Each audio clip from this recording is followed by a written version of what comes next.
अस्सलाम वालेकुम नाजरीन, मैं हूँ इमरान नसीम। नाजरीन, आलमी जो मालियाती इदारे हैं पाकिस्तान की मईशत के हवाले से मस्बत इंडिकेटर जो है वो दे रहे हैं, लेकिन बदकिस्मती से जो अपोजिशन है जिसमें ख़ास तौर पर मुस्लिम लीग नवाज़ है, वो इमरान खान की हुकूमत के मुआशी रिफॉर्म्स या मुआशी इस्तेहकाम के हवाले से जो इक़दामात हैं उन्हें तस्लीम करने के लिए तैयार नहीं है। बुग़्ज़ मुआविया में अपोजिशन किस हद तक जाएगी ये तो मालूम नहीं, लेकिन पाकिस्तान की मईशत के जो इंडिकेटर्स हैं, जो आलमी मालियाती इदारे हैं, वो क्या कह रहे हैं उसकी तफसीलात आपको बताएंगे। इसके अलावा नाजरीन, आपने इस्तफसार किया था कि जस्टिस कादी फ़ाइज़ ईसा के खिलाफ जो सुप्रीम कोर्ट में मुकदमा है वो कहाँ पर पहुँचा, उस हवाले से भी आज आपको अपडेट करेंगे। इसके अलावा जो सुप्रीम कोर्ट में ख़वातीन जजेस की आमद के हवाले से जो एक इंडिया दिया गया है चीफ जस्टिस ऑफ पाकिस्तान की जानिब से, वो किस हद तक जो है वो दुरुस्त लगता है, उस हवाले से भी जो है वो हम बात करेंगे। और लेकिन आपको ये भी बताएंगे कि अमीन के बाद सुप्रीम कोर्ट को कहीं सादिक की तलाश तो नहीं होगी आइंदा आने वाले दिनों में। ये क्या माजरा है, ये क्या मामला है, इस पर भी गुफ्तगू करेंगे। तो सबसे पहले पाकिस्तान की जो इकनॉमिक्स है उसके हवाले से बात कर लेते हैं। दो मुख्तलिफ फोरम्स के ऊपर पाकिस्तान की जो पॉजिटिव जो डेवलपमेंट हो रही है इकनॉमिक्स के हवाले से, उसमें जो है वो रिपोर्ट सामने आई हैं। एक तो जो मूडीज़ एक अमेरिकन इदारा है बिज़नेस और इकनॉमिक्स के हवाले से, अमेरिकन कंपनी है। दुनिया की जो इकनॉमिक्स है, दुनिया के जो मुख्तलिफ ममालिक हैं उनकी जो इकॉनमी है उसकी दर्जाबंदी जो है वो ये मूडीज़ जो अमेरिकन कंपनी है वो करती है। आज इसकी रिपोर्ट आई है जिसमें पाकिस्तान को रखा तो B3 कैटेगरी में गया है, लेकिन पाकिस्तान की जो क्रेडिट लिमिट है या क्रेडिट रेटिंग है उसमें पाकिस्तान की जो है वो पॉजिटिव उसमें किया गया है, उसको मस्बत करार दिया गया है। और उसके साथ साथ जो आउटलुक है पाकिस्तान की क्रेडिट रेटिंग का, वो पहले मनफी में था, अब उसे स्टेबल कर दिया गया है। लेकिन जहां मतलब कहने का मतलब यह है कि जहां पहले नेगेटिव का साइन होता था पाकिस्तान की क्रेडिट रेटिंग के हवाले से, अब वहां पर स्टेबल लिखा जाएगा। और ये जब रेटिंग सामने आई है तो इस हवाले से ये बातें की जा रही हैं कि पैसे दो और जैसी मर्जी रिपोर्ट जो है वो आप ले लो। और ठीक है, लोग ये बात कर रहे हैं, लेकिन ये वही कंपनी है जिसने इंडिया के हवाले से भी जो है वो उसकी मईशत की दर्जाबंदी की है और उससे स्टेबल से मनफी में ला खड़ा किया गया है। और अगर पैसों से ये रिपोर्ट बनती होती तो भारत हमसे पैसे के हवाले से बहुत आगे है, उसकी इकॉनमी भी पाकिस्तान से बहुत अच्छी होगी, उसके पास पैसा भी होगा, तो ये रेटिंग भारत भी पैसा देकर ले सकता था। तो ये जो लोग कह रहे हैं कि पैसा देकर ये रेटिंग हासिल की गई है, तो ये सरासर जो है वो गलत है।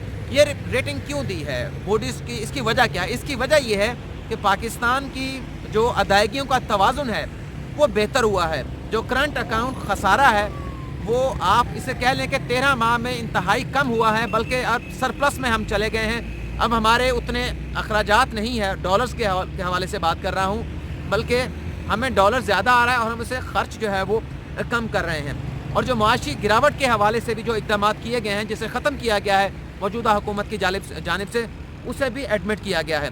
अच्छा, अपोजिशन इसे तस्लीम करे या ना करे, वज़ीर-ए-आज़म इमरान खान जब इक़्तिदार में आए तो उनकी जानिब से जो मैक्रो इकनॉमिक्स के हवाले से जो इक़दामात उठाए गए थे, ये उन इक़दामात का नतीजा है। अब लोग ये कहते हैं कि इसके असरात जो है वो नीचे जो आम कॉमनर है, जो आम शहरी है, उसको नहीं मिल पा रहे।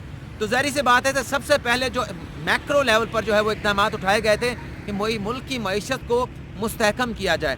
और अब क्या कहते हैं, एक टर्मिनोलॉजी है, ease of doing business index में भी पाकिस्तान की जो दर्जाबंदी है वो बेहतर हुई है। और अब आने वाले दिनों में आप देखेंगे जो पाकिस्तान की जो स्टॉक एक्सचेंज जो है अब रोज़ाना की बुनियाद के ऊपर जो है वो तरक्की की नए मनाजिल तय कर रही है। और तकरीबन 6 से 7 सालों में पहली मरतबा ये हुआ है कि एक माह के अंदर तकरीबन कोई 12,000 जो है वो इंडेक्स का इजाफा हुआ है। और अब इमरान खान जो है उन्होंने अपनी मुआशी टीम को बुलाया भी है 5 निकाती एजेंडे के ऊपर।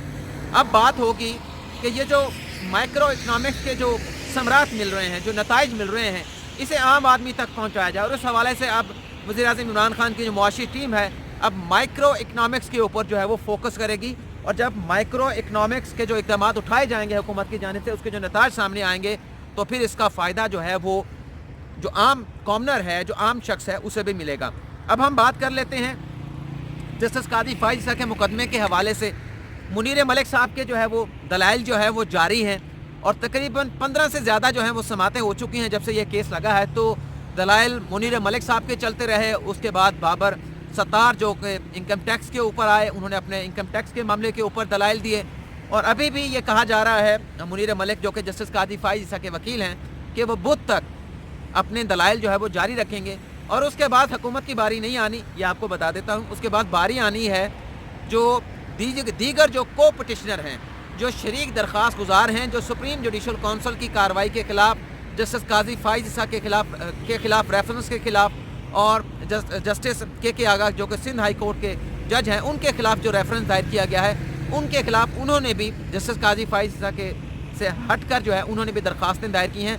तकरीबन 1 दर्जन से ज़्यादा ये दरख्वास्तें हैं। जब मुनीर मलिक साहब अपने दलाइल उनके इख्तिताम को पहुँचेंगे बुध के रोज़, तो उसके बाद जो है वो सुप्रीम कोर्ट बार एसोसिएशन की जो दरख्वास्त है उसके ऊपर समाअत शुरू होगी। और हामिद खान जिनकी मेंबरशिप जो है बुनियादी तहरीक इंसाफ की जानिब से मुअत्तल की गई है, वो दलाइल जो हैं वो देंगे सुप्रीम कोर्ट में, सुप्रीम कोर्ट बार एसोसिएशन की जानिब से। तो आज जो मुनीर मलिक की जानिब से दलाइल दिए गए हैं उसमें उन्होंने कहा है टेक्निकल और लीगल एस्पेक्ट के ऊपर उनकी जानिब से दलाइल दिए गए हैं। उन्होंने कहा कि पाकिस्तान के अंदर जो टैक्स लॉज हैं उसके मुताबिक जो टैक्स हुकाम है, मतलब FBR हैं या टैक्स अथॉरिटी है, अगर उनसे कोई गैर मुतल्लका शख्स या गैर मजाज शख्स जिसके पास अख्तियार नहीं होता, वो शख्स अगर गैर मजाज गैर मुतल्लका शख्स किसी मखसूस शख्स के बारे में उसके टैक्स गोशवारों के हवाले से या टैक्स अदायगियों के हवाले से तफसीलात मांगता है, तो टैक्स हुकाम टैक्स अथॉरिटी जो है वो देने के पाबंद नहीं है। और उनकी जानिब से ये भी कहा गया अगर वज़ीर आज़म पाकिस्तान भी टैक्स हुकाम से किसी शख्स के हवाले से उसके गोशवारों उसके टैक्स रिटर्न के हवाले से मालूमात मांगते हैं तो वो नहीं दी जा सकती। लेकिन उन्होंने बताया कि अगर कोई फौजदारी मुकदमा हो, जैसे कि करप्शन का मुकदमा या नैब का मुकदमा हो, उसमें ये मालूमात जो है वो दी जा सकती हैं, लेकिन जो कानूनी प्रोसीजर है वो फॉलो करना पड़ेगा। लेकिन जस्टिस मुनीब अख्तर की जानिब से इस दलाइल के ऊपर इस्तफसार किया गया कि अगर सुप्रीम जुडिशल कौंसिल जस्टिस काजी फाइज के टैक्स गोशवारों के हवाले से टैक्स हुकाम से टैक्स अथॉरिटी से तफसीलात तलब करती हैं, तो क्या ये रुकावट, ये कानून उनके रास्ते में रुकावट बनेगा। जिस पर मुनीर मलिक ने कहा कि अगर सुप्रीम जुडिशल कौंसिल ये मालूमात तलब करती है तो ये उनका आइनी अख्तियार होगा और टैक्स अथॉरिटी ये मालूमात देने की पाबंद जो है वो देंगी। लेकिन मुनीर मलिक साहब ने आज फिर ये दलाइल दिए कि ये जो रेफरेंस बनाया गया है इसकी जो बुनियाद है वो गैर कानूनी है, और गैर कानूनी स्ट्रक्चर के ऊपर अगर कोई इमारत खड़ी की जाती है तो वो भी गैर कानूनी होती है। और जब गैर कानूनी स्ट्रक्चर हटता है तो उसके ऊपर खड़ी हुई जो इमारत होती है, जो गैर कानूनी स्ट्रक्चर के ऊपर खड़ी होती है, वो भी ज़मीन बोस हो जाती है। लेकिन जस्टिस उमर बंदयाल ने उनसे इस्तफसार किया कि क्या फिर जो शवाहिद इकट्ठे किए जाते हैं इन सारे मामलों के अंदर, क्या अदालत को वो नज़रअंदाज कर देने चाहिए। जिस पर मुनीर मलिक ने कहा कि बिल्कुल वो शवाहिद नज़रअंदाज कर देने चाहिए। फिर जस्टिस उमर बंदयाल ने कहा कि इंडिया में ये एक फ़ैसला दिया गया है इंडियन कोर्ट्स की जानिब से कि अगर कोई काम गैर कानूनी तरीके से किया जाता है और उसके ज़रिए कोई शवाहिद इकट्ठे किए जाते हैं, तो उन गैर कानूनी इक़दाम के नतीजे में हासिल किए गए शवाहिद को जो है वो इंडियन कोर्ट जो है वो काबिल कबूल शवाहिद जो है वो करार दे चुकी हैं। लेकिन मुनीर मलिक कहते हैं कि सदर मुमलिकत को देखना चाहिए कि जज से मुतल्लिक जो शवाहिद हुकाम ने गैर कानूनी अंदाज से इकट्ठे किए हैं, क्या जो मवाद इकट्ठा किया गया है इस पर सदर मुमलिकत का एक्शन लेना बनता है या नहीं, ये सदर मुमलिकत को जो है वो देखना चाहिए। उनकी जानिब से ये भी कहा गया है कि किसी जज के खिलाफ मजाज अथॉरिटी जो है वो शवाहिद सबूत इकट्ठे कर सकती है। सदर मुमलिकत और सुप्रीम जुडिशल कौंसिल इस हवाले से मजाज अथॉरिटी हैं, लेकिन सदर मुमलिकत की मंजूरी के बगैर ये मवाद इकट्ठा नहीं किया जा सकता। और जो एसेट रिकवरी यूनिट जिसके सरबराह हैं शहजाद अकबर, उन्होंने जो मवाद इकट्ठा किया सदर मुमलिकत की मंजूरी के बगैर, वो किसी तरह से भी जो है वो कानूनी नहीं है। और उन्होंने ये भी कहा मुनीर मलिक ने कि गैर कानूनी अंदाज से अगर शवाहिद इकट्ठे करके कोई रेफरेंस बनाकर सदर मुमलिकत को भिजवाया जाएगा तो उस पर सदर मुमलिकत कोई राय नहीं बना सकेंगे, वो इस बात के पाबंद नहीं होंगे कि इसके ऊपर कोई अपनी राय जो है वो कायम कर सकें। अब इस केस की समाअत जो है वो कल तक मुलतवी कर दी गई है और कल भी मुनीर मलिक जो है अपने दलाइल जारी रखेंगे। चीफ जस्टिस ऑफ पाकिस्तान ने गुज़िश्ता रोज़ लाहौर में ख़वातीन जजेस के हवाले से एक कॉन्फ्रेंस हुई, उसमें खिताब किया और उसमें चीफ जस्टिस का ये कहना था कि आइंदा आने वाले दिनों में ख़वातीन जजेस सुप्रीम कोर्ट में भी देखी जाएंगी। मैं इख्तलाफ करता हूँ चीफ जस्टिस ऑफ पाकिस्तान की इस बात से, और वो इसलिए इख्तलाफ करता हूँ क्योंकि मौजूदा जो चीफ जस्टिस हैं वो 20 दिसंबर को रिटायर्ड हो जाएंगे, और उनके रिटायर्ड होने के बाद जो उनका मनसब खाली होगा तो ज़ाहिर सी बात है कि जस्टिस गुलजार अहमद चीफ जस्टिस होंगे, तो फिर ये उनकी सवाबदीद होगी कि वो इस्लामाबाद हाई कोर्ट से, Punjab high court, Lahore high court से, सिंध हाई कोर्ट से, पेशावर हाई कोर्ट से, या पेशावर हाई कोर्ट से, या बलूचिस्तान हाई कोर्ट से, जिस मर्जी हाई कोर्ट से चाहें, जिस पर उनका जो है वो दिल मुतमिन होगा या ज़मीर मुतमिन होगा, वो उसे चीफ जस्टिस आसिफ सईद खोसा की खाली होने वाली स्लॉट को फुल करने के लिए लेकर आएंगे। लेकिन अब ये बात चीफ जस्टिस आसिफ सईद खोसा किस तरह से कर रहे हैं कि ख़वातीन जजेस आएंगी। चीफ जस्टिस ऑफ पाकिस्तान के पास, मौजूदा चीफ जस्टिस पाकिस्तान के पास 2 बार ये मौका था कि किसी खातून जज को सुप्रीम कोर्ट में लेकर आएँ। एक तो उस पहला मौका था, वो था जब साबिक chief justice Saqib Nisar retired हुए और मौजूदा चीफ जस्टिस आसिफ सईद खोसा ने अपना मनसब संभाला चीफ जस्टिस ऑफ पाकिस्तान का। तो साकिब निसार साहब के जाने के बाद जो जगह खाली हुई थी उसके ऊपर किसी खातून जज को लाया जा सकता था, और जो उस वक्त क्वालिफाई कर रही थी वो बलूचिस्तान हाई कोर्ट की चीफ जस्टिस थी साबिक जस्टिस ताहिरा सफ्दर। बहुत अच्छी जज थी, बड़ी वज़ेदार खातून थी, उनकी एक्सपर्टीज़ के हवाले से, लॉ को जानने के हवाले से भी लोग बड़ी तारीफ़ करते हैं, लेकिन उन्हें नहीं लाया गया। ज़ाहिर सी बात है कि हर चीफ जस्टिस की अपनी सवाबदीद होती है। सुप्रीम कोर्ट को किसे लाना है उसका नाम जो है वो चीफ जस्टिस प्रपोज करते हैं। हाई कोर्ट में किस जज को रखना है उस नाम को प्रपोज करते हैं मुतलका हाई कोर्ट का चीफ जस्टिस। तो चीफ जस्टिस आसिफ सईद खोसा ने ताहिरा सफ्दर को नहीं लाए। ज़ाहिर सी बात है कि उन्हें लगा कि सुप्रीम कोर्ट में किसी क्रिमिनल जज की ज़रूरत है, तो वो हाई कोर्ट से रिटायर्ड हुए एक जज जस्टिस काजी अमीन, जो कि रिटायर्ड हो चुके थे हाई कोर्ट से, उन्हें सुप्रीम कोर्ट में डायरेक्ट जो है वो लेके आए, और अब काजी अमीन जो है वो सुप्रीम कोर्ट में जज हैं। उसके बाद दूसरा मौका तब था जब शेख असमत सईद 28 अगस्त 2019 को रिटायर्ड हुए। उनके रिटायर होने के बाद चीफ जस्टिस आसिफ सईद खोसा ने, उस वक्त रिटायर होने वाली थी साबिक chief justice Balochistan high court Tahira Safdar, 4 October को वो रिटायर्ड हुई हैं। तो वो रिटायर होने के करीब थी, तो लग रहा था कि शायद ताहिरा सफ्दर साहिबा को लाया जाएगा, लेकिन चीफ जस्टिस आसिफ सईद खोसा उन्हें नहीं लाए।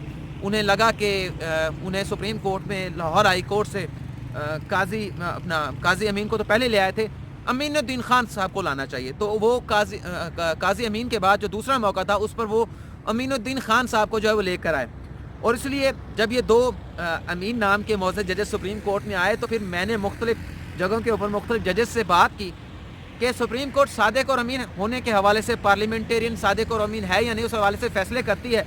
तो क्या आप सुप्रीम कोर्ट ने ये फैसला किया है कि जो जजेस हैं उनमें भी अमीन भी लाने हैं और सादिक भी लाने हैं, तो आप 2 अमीन ले आए हैं। मौजूद जजेस जो हैं उन दो का नाम जो है वो अमीन से शुरू होता है। तो अब सादिक कौन होगा, जो सादिक जज कौन होगा जो सुप्रीम कोर्ट में आएगा। लेकिन लगता है कि अब जब चीफ जस्टिस आसिफ सईद खोसा रिटायर्ड होंगे तो उनके बाद शायद सादिक कोई जज ना आए, क्योंकि ये तो अब लेगेसी थी चीफ जस्टिस आसिफ सईद खोसा साहब की। उनके बाद अब देखेंगे चीफ जस्टिस होंगे जस्टिस गुलजार अहमद, वो किसे लेकर आते हैं। लेकिन मुस्तकबिल करीब में ये कहीं नज़र नहीं आ रहा कि सुप्रीम कोर्ट में कोई खातून जज जो है वो किसी हाई कोर्ट से एलिवेट होकर आएगी। लेकिन एक ये ज़रूर है कि इस्लामाबाद हाई कोर्ट में बहुत जल्द एक खातून जज जो है वो आने वाली है, और ये बड़ा अच्छा साइन है और बड़ी अच्छी आप इसे ख़बर भी कह सकते हैं। तो नाज़रीन, ये थी आज की हमारा वीडियो ब्लॉग, जिसमें हमने आपको मुख्तलिफ पाकिस्तान के इकनॉमिक्स, जस्टिस काजी फाइज ईसा के मुकदमे के हवाले से और सुप्रीम कोर्ट में ख़वातीन जजेस की आमद के हवाले से आपको जो है वो तफसीलात बताएं। तो नाज़रीन, आपसे इजाज़त चाहते हैं। मेरा एक दोस्त मुझसे खफा है कि मैं उसको वक्त नहीं दे पाता, उससे मैं माज़रत चाहता हूँ कि जैसा वो समझता है ऐसा नहीं है। बहुत सारी मसरूफियात भी होती हैं, लेकिन दोस्तों की मसरूफियात को भी समझना चाहिए और उनकी मजबूरियों को भी समझना चाहिए। आप बैठने का वक्त बनाएं तो इंशाल्लाह आपके साथ बैठेंगे, चाय भी पियेंगे, गपशप भी करेंगे, खाना भी खाएंगे। तो इस वीडियो में इतना ही नाज़रीन, आपसे इजाज़त चाहते हैं। अल्लाह हाफ़िज़।